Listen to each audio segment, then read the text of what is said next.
Series की शुरुआत में हमें बताया जाता है कि इमोर्टल्स को दो हिस्सों में डिवाइड किया गया है। जो ऊपर आसमान में रहते हैं वो लॉ और ऑर्डर बना के रखते हैं, जबकि जमीन पे रहने वालों की वजह से फसाद होते हैं। यही वजह है कि इन दोनों के बीच दूरियां आ गयी। तब से आसमान और जमीन के इमोर्टल्स के बीच लव अफेयर्स किसी गुनाह से कम नहीं है। सीन शिफ्ट होते हैं सीरीज की मेन लीड यूनहे पे, जो जमीन पे किसी की कैद में है। उसके हिसाब से जिसे उसने दिलो जान से चाहा, उसी ने यूनहे के विंग्स तोड़ के उसे कब्जे में कर लिया। पर ये सब कैसे हुआ और वो अपनी फ्लावर वैली से जमीन पे कैसे आई, ये बताने के लिए वो हमें पास्ट में ले जाती है, जहाँ फ्लावर वैली में यूनहे एक बहुत ही कमाल डीमन मास्टर है। वो लोगों को पढ़ के उनके दिल में छुपी बात बता सकती है और इससे हराना इतना आसान नहीं है। यही वजह है कि वो हमेशा वैली के लीडर के बेटे किंग को भी कॉम्पिटिशन्स में हरा देती है।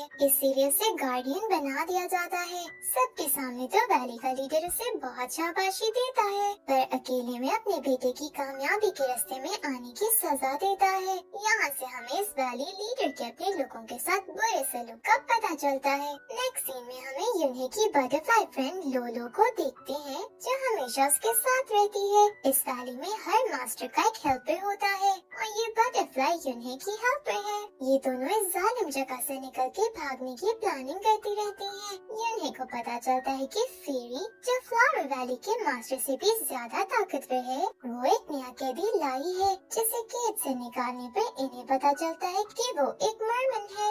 यूनहे और उसके साथी मरमन को कैद से निकाल कर काबू करने की कोशिश कर रहे होते हैं, पर नाकामयाब रहते हैं। तभी किंग वहाँ आकर उसे काबू कर लेता है। फिर एंट्री होती है फेरी की, जो फ्लावर वैली के लोगों को बताती है कि वो उनके लिए टास्क लेके आई है और जो उसे पूरा करेगा उसे वो अच्छा इनाम देगी। टास्क मरमन के हवाले से है, जिसके हिसाब से वो मरमन को बोलने पर मजबूर करते हुए फेरी का गुलाम बनने के लिए मना ले, फिर इसके टेल काट दे और इसके पर्ल्स ले लिए, ताकि वो दोबारा कभी सी में वापस ना जा सके। अब यहाँ मैं आपको बताती चलूँ कि मरमन से इसकी टेल और पर्ल्स लेने का मतलब उनकी जान लेने के बराबर है, जो फ्लावर वैली के लोगों को सुन के अच्छा नहीं लगता, पर कोई भी फेरी के सामने बोलने की हिम्मत नहीं रखता। पर किंग फेरी को खुश करने के लिए ये करने को तैयार हो जाता है। तभी एंट्री होती है यूनहे की, जो इस टास्क में हिस्सा लेने की इजाजत मांगती है और अब एक बार फिर किंग और यूनहे के बीच कॉम्पिटिशन शुरू हो जाता है।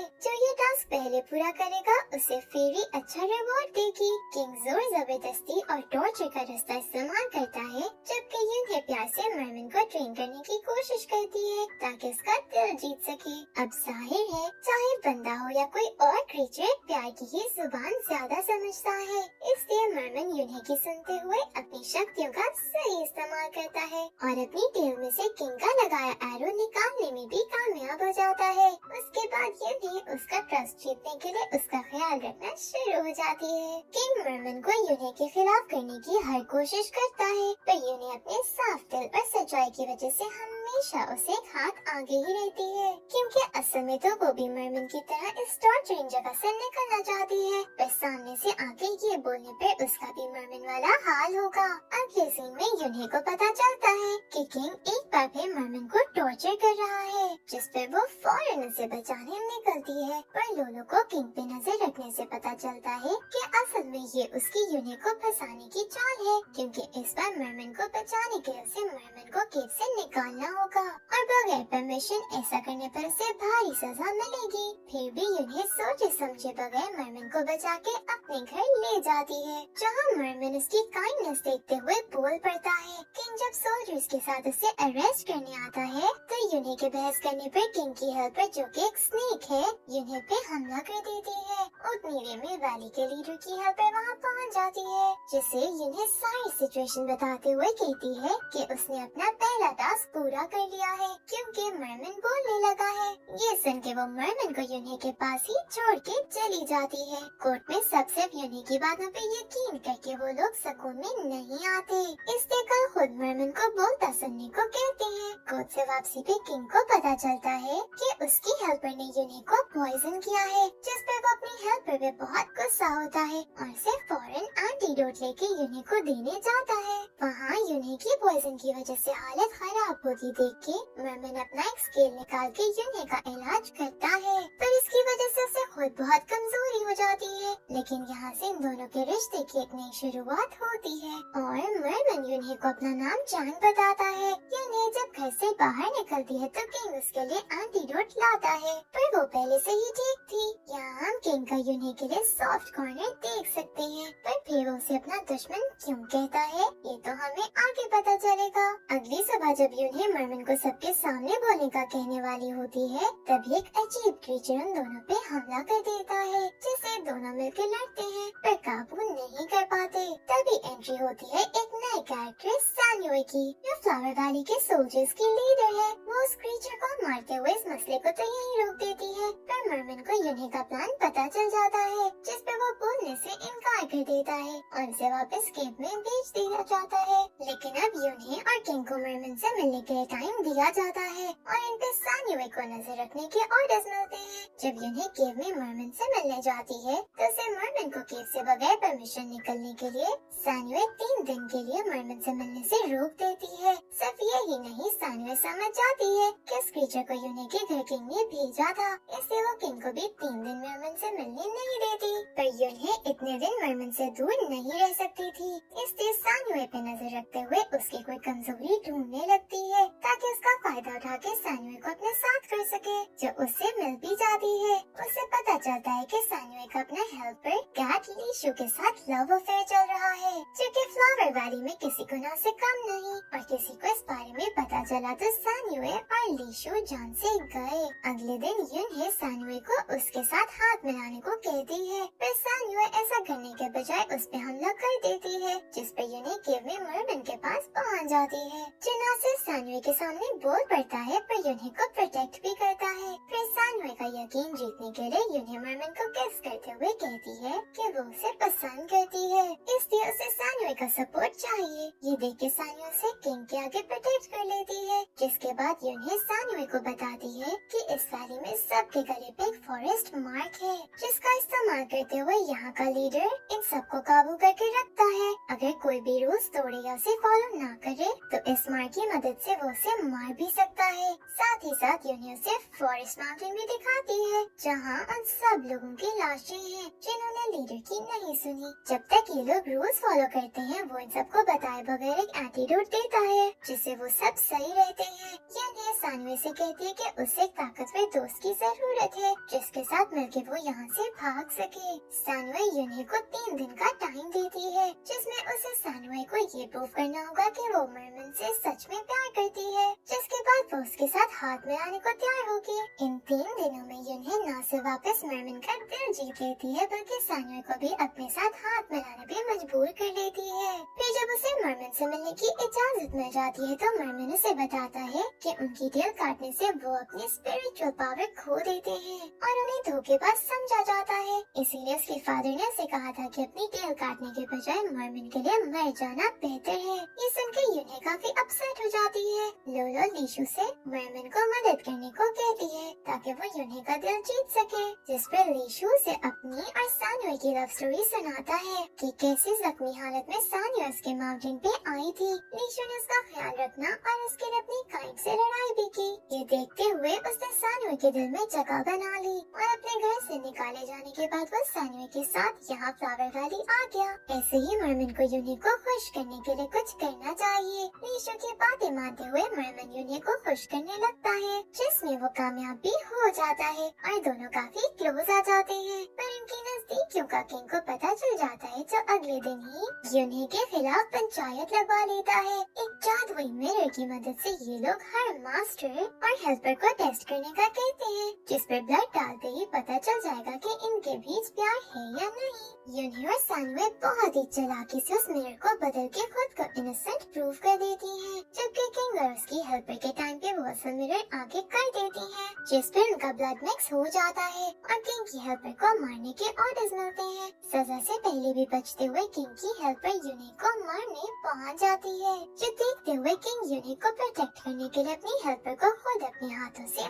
मार डालता है। सीन्स मरमन और यूनहे पे शिफ्ट होते हैं, जहाँ मरमन यूने पे रिवील करता है कि फेरी ने सबसे झूठ बोला है। उसने फेरी पे हमला नहीं किया था, बल्कि फेरी को बचाया था। ये देखते हुए उसे अपना हेल्पर बनने के लिए फेरी ने उसे कैद करा लिया, जबकि मरमन इसके हक में बिल्कुल नहीं था। ये सब जान के यूने मरमन को भी अपने साथ यहाँ से निकालने का फैसला करती है, जिस पर वो सान्युए और लीशु के साथ प्लानिंग करने पहुँच जाती है, जहाँ वो बताती है कि ब्लू बर्ड ने एक टाइम पे बहुत तबाही मचानी शुरू कर दी थी। उसे कैद करने के लिए 9 मास्टर्स ने मिलकर एक पोर्टल बनाया, जहाँ उसे कैद कर दिया और इस चक्कर में एक मास्टर की मौत भी हो गई। पर इस पोर्टल की वजह से फ्लावर वैली से निकलना बहुत मुश्किल हो गया। यूनियन ने उस पोर्टल के बहुत से पॉइंट्स ढूंढ लिए हैं, बस कुछ ही मिसिंग है, जिन्हें ढूंढकर उन्हें फ्लावर वैली का गेट खोलना है और एंटीडोट लेके यहाँ से भाग जाना है। लीशु को वैली में तमाशा करने का काम मिलता है, ताकि ये लोग लीडर के रूम से जाके एंटीडोट ले सके।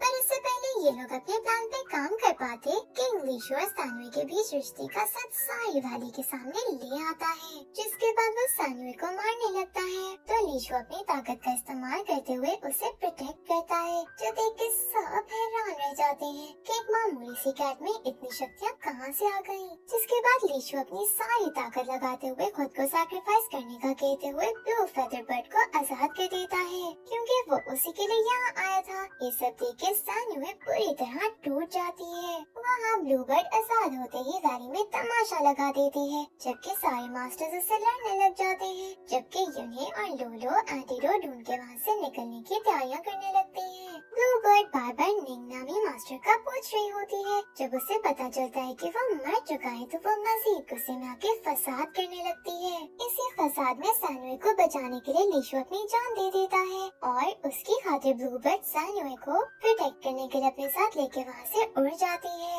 यूने मरमन को लेके वहाँ से जाने ही लगती है कि पोर्टल का दरवाजा खुल जाता है, जिसकी वजह से वो दोनों उसके अंदर चले जाते हैं। वहाँ से निकलने के लिए इन्हें ब्लू बर्ड के स्पिरिट जो अब भी यहाँ कैद है, उसको शांत करना था, जो कि आज भी पोर्टल के अंदर निंग का इंतजार कर रही थी। उससे यूने को पता चलता है कि ब्लू बर्ड और निंग के बीच प्यार हो गया था, पर निंग अपनी काइंड को धोखा नहीं देना चाहता था, इसलिए उसने मास्टर्स के साथ मिलकर इस पोर्टल को बनाया और ब्लू बर्ड को धोखे के साथ उसके अंदर कैद कर दिया, ये कहते हुए कि वो उसके पास वहाँ आएगा। फिर उल्टा उसे कैद करने के लिए निंग ने अपना बलिदान दे दिया और बेचारी ब्लू बर्ड सदियों से उस पोर्टल में उसका इंतजार करती रही। यूने उसकी सफरिंग खत्म करते हुए उसे शांत कर देती है। फिर इस पोर्टल में यूने और मरमन मजीद करीब आ जाते हैं, जिस पर मरमन अपना पर्ल यूने को दे देता है, जो एक मरमन का अपने प्यार के लिए सबसे बड़ा गिफ्ट होता है। जिसके बाद दोनों पोर्टल से बाहर तो आ जाते हैं, फिर वापस फ्लावर वैली ही पहुँचते हैं और उन्हें कैद कर लिया जाता है।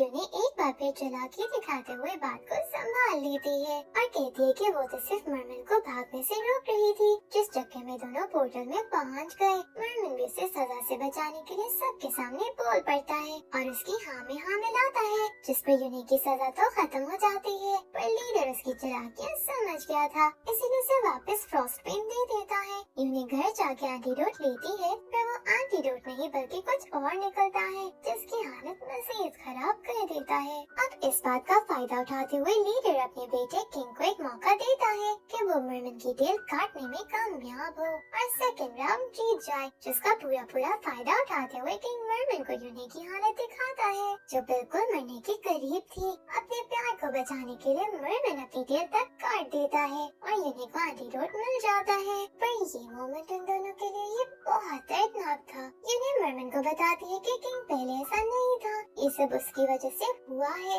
वैसे इस पास में शिफ्ट होते हैं, जहाँ हम देखते हैं कि किंग के डैड यूने को किंग की बहन बना के इस वैली में लाया था, पर किंग को मजबूत बनने के लिए उसका इस्तेमाल करने लगा। पहले उसने किंग को यूने और उसके फेवरेट पेट में से किसी एक को चुनने का कहा और फिर ऐसे ही उसके आगे मुश्किल सिचुएशन रखते हुए उसे हार्टलेस बना दिया। यूने को अपनी जान बचाने के लिए उसे स्नेक्स की केव में फेंकना पड़ा और तब से दोनों एक दूसरे के दुश्मन हैं। सीन्स किंग पे शिफ्ट होते हैं, जो खुद अपने फादर फादर के फ्रॉस्ट साइन का निशाना है। हम देखते हैं कि वो सारी असलियत जानता है, ये भी कि यूनी हमेशा उसे कंपटीशन क्यों देती है। वो तो जान के उसका दुश्मन बना पड़ा है ताकि अपने फादर को खुश करके यूनी को मुश्किल से दूर रख सके। असल में तो वो आज भी उसे अपनी बहन मानते हुए प्रोटेक्ट कर रहा है। अब अपने फादर की नाइंसाफियों से तंग आते हुए वो यूनी के साथ हाथ मिला लेता है ताकि दोनों उसके फादर को मार के फ्लावर वैली को इस कैद से आजाद करवा सके। इसके बाद दोनों साथ प्रैक्टिस करने लगते हैं ताकि इतने स्ट्रॉन्ग हो जाएं कि किंग के फादर और उसकी हेल्पर को फाइट कर सके। आखिर एक लंबी प्रैक्टिस के बाद दोनों मरमन की मदद से बहुत ही चालाकी के साथ किंग के फादर की हेल्पर को कैद कर लेते हैं और किंग अपने फादर को मारने पहुंच जाता है। अपनी आखिरी सांसों में वो किंग पे रिवील करते हैं कि उन्हें किंग के प्लान का शुरू से ही पता था। ये किंग का आखिरी टेस्ट था जिसमें पास होकर वो फ्लावर वैली का लीडर बन सकता है। साथ ही साथ वो उसे बताते हैं कि फ्रॉस्ट मार्क देने वाले वो नहीं बल्कि फेरी है। वो बताता है कि यूनी इस वैली के लिए बहुत फायदेमंद है क्योंकि सिर्फ वो ही इस मार्क से मरती नहीं, चाहे वो उसे कितना भी टॉर्चर क्यों न किया जाए। इसलिए वो यूनी का इस्तेमाल करके इस वैली को मार्क से आजाद कर सकता है और बाकी सवालों के जवाब किंग को उनके सीक्रेट रूम में मिल जाएंगे। किंग लीडर बनते ही यूनी को जाने से रोक लेता है। गुस्से में यूनी जब उसे जवाब लेने आती है तो किंग उसे बताता है कि उसके फादर बहुत टाइम से इस मार्क का इलाज करने की कोशिश कर रहे थे जिसमें बहुत से मास्टर्स की जान गई, पर यूनी अब तक जिंदा है। इस वक्त उसके अंदर किंग के फादर और उसकी हेल्पर की शक्तियाँ हैं जो या तो इस मार्क को खत्म कर देगा या यूनी की जान ले लेगा। ये प्रोसेस एक मंथ का है, यानी यूनी के पास सिर्फ एक मंथ बाकी है। या तो वो मर जाएगी या ये मार्क खत्म हो जाएगा। किंग को पता चलता है कि फेरी मरमन को लेने आई है, जिस पर ये सब फौरन कोर्ट पहुंचते हैं, पर यूनी फेरी को मरमन को ले जाने से रोकने लगती है। ये देखते हुए गुस्से में फेरी यूनी को टॉर्चर करने लगती है, पर हीरो से हीरोइन का दर्द तो बर्दाश्त हो नहीं सकता, इसलिए अब अपनी टेल देने के बाद वो यूनी की खातिर फेरी के सामने झुक जाता है और उसकी हर बात मानने को तैयार भी हो जाता है। अपने एडवाइजर की सुनते हुए फेरी ने मरमन को उस तक लाने की इजाजत दे देती है और अपनी लास्ट विश के तौर पे यूनी खुद को उनके साथ जाने के लिए किंग को मना लेती है। फिर इन सब का सफर शुरू हो जाता है जहाँ रास्ते में जगह जगह रुक के यूनी मरमन के साथ अच्छा टाइम गुजारती है क्योंकि वो खुद नहीं जानती कि वो मजीद जिंदा रहेगी या नहीं। इसलिए इस टाइम को जितना हो सके मरमन के साथ मेमोरेबल बनाने की कोशिश में लगी होती है, लेकिन हमें बाद में पता चलता है कि असल में तो ये उसका और किंग का प्लान था। एक सेफ जगह देख के यूनी मरमन को वहाँ पोर्टल में प्रोटेक्ट कर देती है ताकि फेरी का कोई आदमी उसे ढूंढ ना सके, पर किंग उसे बचाने के लिए फिर उसका साथ देने के बजाय मरमन को आजाद कर देता है, जो सीधा यूनी को बचाने पहुँचता है। पर उसे फेरी के लोगों से बचाने के लिए यूनी उसके सामने विलन बनती है, उसे स्टैब करके बाहर से नीचे फेंक देती है, जिसके बाद फेरी के सारे लोगों से लड़ने लगती है। अपनी शक्तियों का ज्यादा इस्तेमाल करके वो मरने के बजाय अपने मरे हुए लीडर की हेल्पर की ताकत बाहर निकालते हुए नाइन-टेल्ड फॉक्स में बदल जाती है, यानी उनका प्लान काम कर रहा था। लेकिन फेरीज का लीडर वहाँ पहुँच के उसे बेहोश करता कैद कर लेता है। सीन्स मरमन पे शिफ्ट होते हैं, जिसका सोल्जर से ढूंढ निकालता है और एक स्पिरिचुअल मास्टर जो फेरीज की कैद से निकल आया था उसकी मदद से उसे बचाने में कामयाब हो जाता है। पर यूनी अपने प्लान में कामयाब हो चुकी थी और मरमन अब उसे नफरत करता है। वहाँ किंग यूनी को बचाने पहुँचता है, पर फेरी का लीडर एक बार फिर 2 हाथ आगे चलते हुए उन्हें पकड़ लेता है। इसी के साथ इस सीजन का हाफ पार्ट एंड हो जाता है। अब मरमन वापस पानी में जा पाएगा कि नहीं, यूनी का क्या बनेगा? वो मर जाएगी कि फ्लावर वैली को फेरी से आजाद कराने में कामयाब होगी? मरमन और यूनी के प्यार की क्या एंडिंग होगी? ये सारी चीजें जानने के लिए हमारी नेक्स्ट वीडियो जरूर देखिएगा। Thank you for watching.